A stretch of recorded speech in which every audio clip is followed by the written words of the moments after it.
Hey guys, welcome to Nick the Wordsmith. I'm Nick, and today we're talking about what the military taught me about writing. Light it up, light it up, light it up.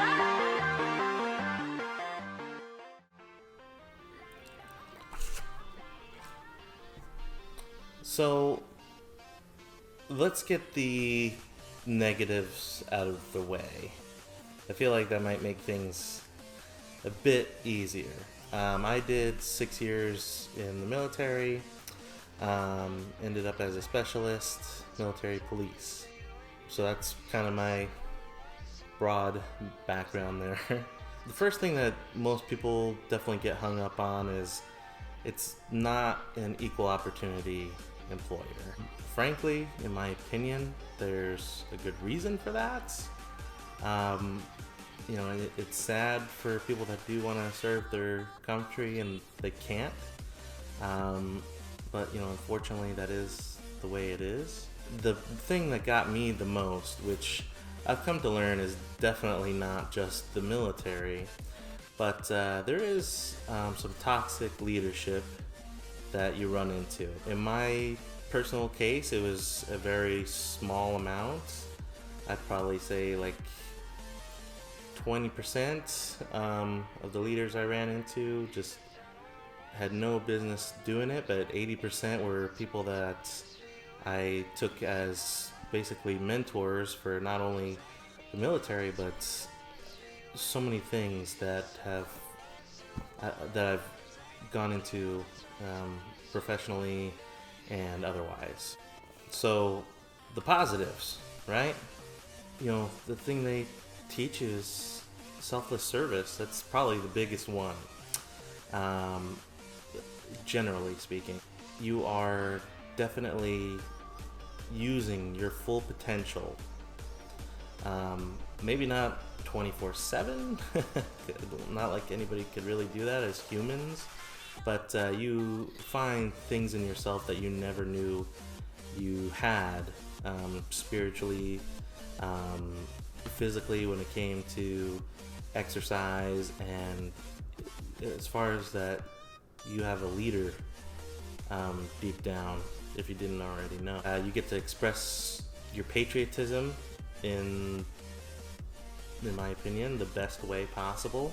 You get to do some pretty awesome stuff. I got to see the Persian Gulf.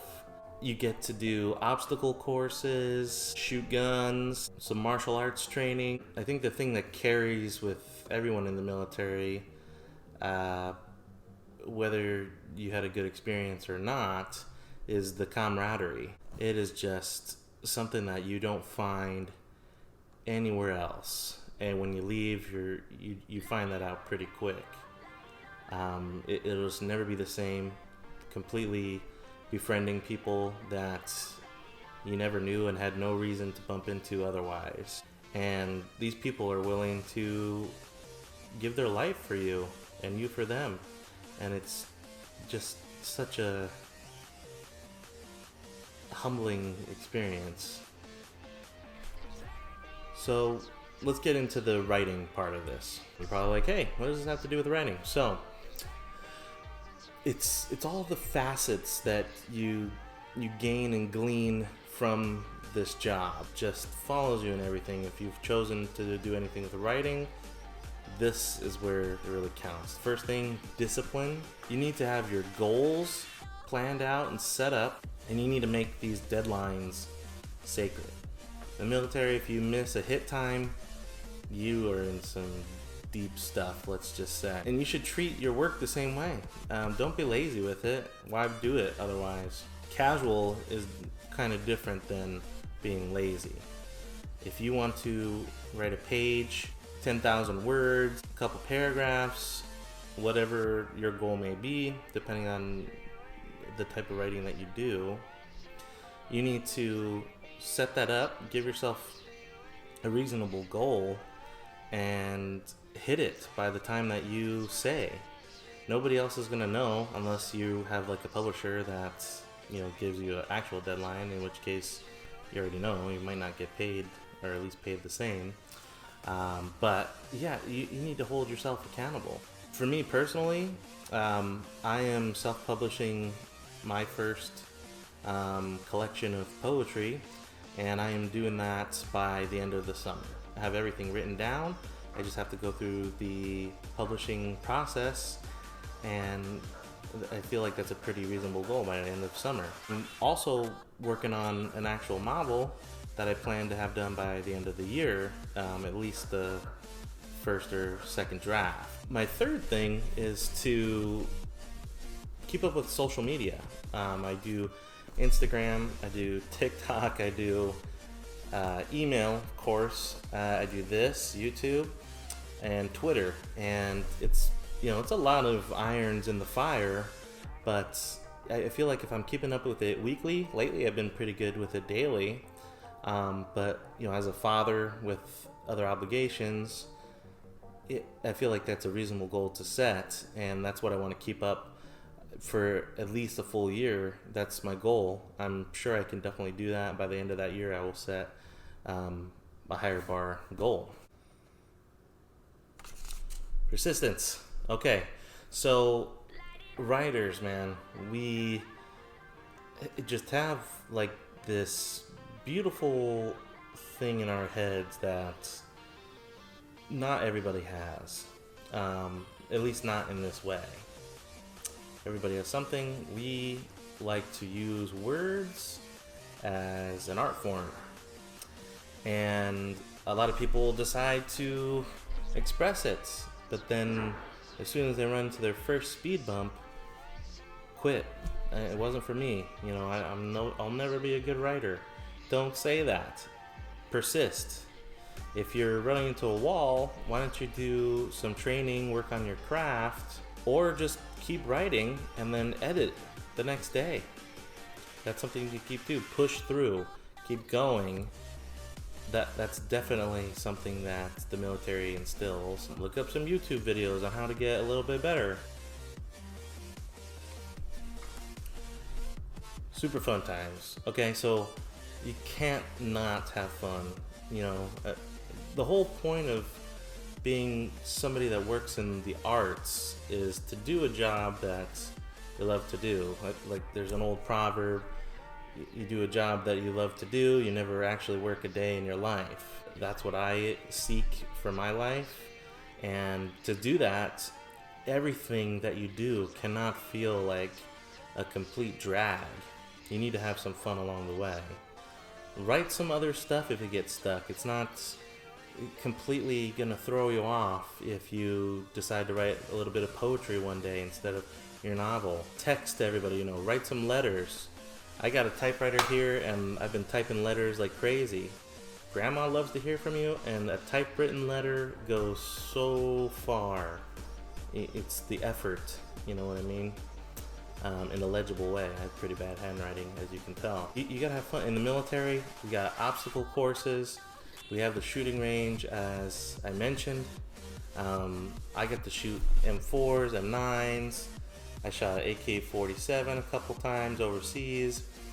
The SAW, that was pretty fun. Get to practice with the 203, which is like that thing that you see in Call of Duty or Arnold Schwarzenegger movies where you put the big bullet into the giant tube, rack it, and after a certain distance it hits something and it explodes. I mean, granted, it's kind of an American kind of ideal, but it's still fun as hell.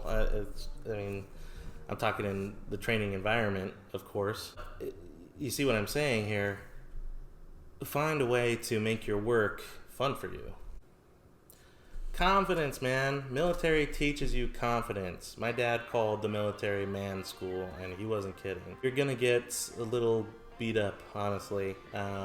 If not physically, definitely mentally. You're gonna hear some of the harshest words you've ever heard in your life, but what it does is it builds some thick skin. And then when you have that thick skin, that's one less thing to worry about. You're totally able to focus on a different level. And they would be like, if you can't handle my screaming, how are you gonna handle a grenade going off by you?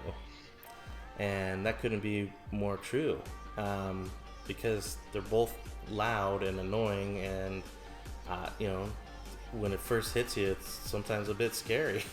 In the writing world, you know, you need to be confident. You just commit, even if it feels crappy.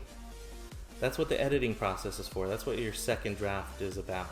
All these great writers that you see, like, they didn't get on their first draft. No way. The second draft, they're looking at, you know, what is good. What do I need to reword to make it look like I knew exactly how this was going to be planned out from the beginning. Alright, I really want to finish it on a good one. Adventure, man. Military. You travel all over the world. On one trip, we had to stop in 4 different countries that I've never been in. And even like the airports alone, it's just like, holy crap, this is what this country looks like. It's such a culture shock, but for the most part in a pleasant way. You know, at least on the way to some places. Now, there's some places that aren't so pleasant, but that's part of the adventure. Like, think of any adventure you've ever heard of. If there wasn't any sort of adversity, it wouldn't be worth it, right? And it definitely wouldn't be worth reading about. So, you know, you have the maturity, you have your tolerance. With that, you're meeting characters. Location, your characters, it's giving you a story to write. And that's what I took from it. Because so many people will never run into what you ran into. No matter what scale of the military you're at, you know, I never consider myself to be, you know, anything close to what certain people do in the military. And then some people feel the same way about what I did. And there's always somebody that's done way more. But when you're in the military, you kind of find out that you're doing your part, and that's what's important. And you're getting what you put into it. As far as the writing piece goes, you know, take that car ride. I know we're kind of in a viral world right now and can't really travel too many places, but, you know, enjoy what's around and available to you. What's in your own home? When's the last time you went in your attic? When's the last time you really sat in your backyard and admired your sunsets, your country, your land, your neighbors, your whatever, right? These are all things you can write about. It can translate on the page, and it'll translate well because these are things you know. I hope this video was somewhat insightful. Follow me on my social media, and, you know, God bless, and see you guys next week.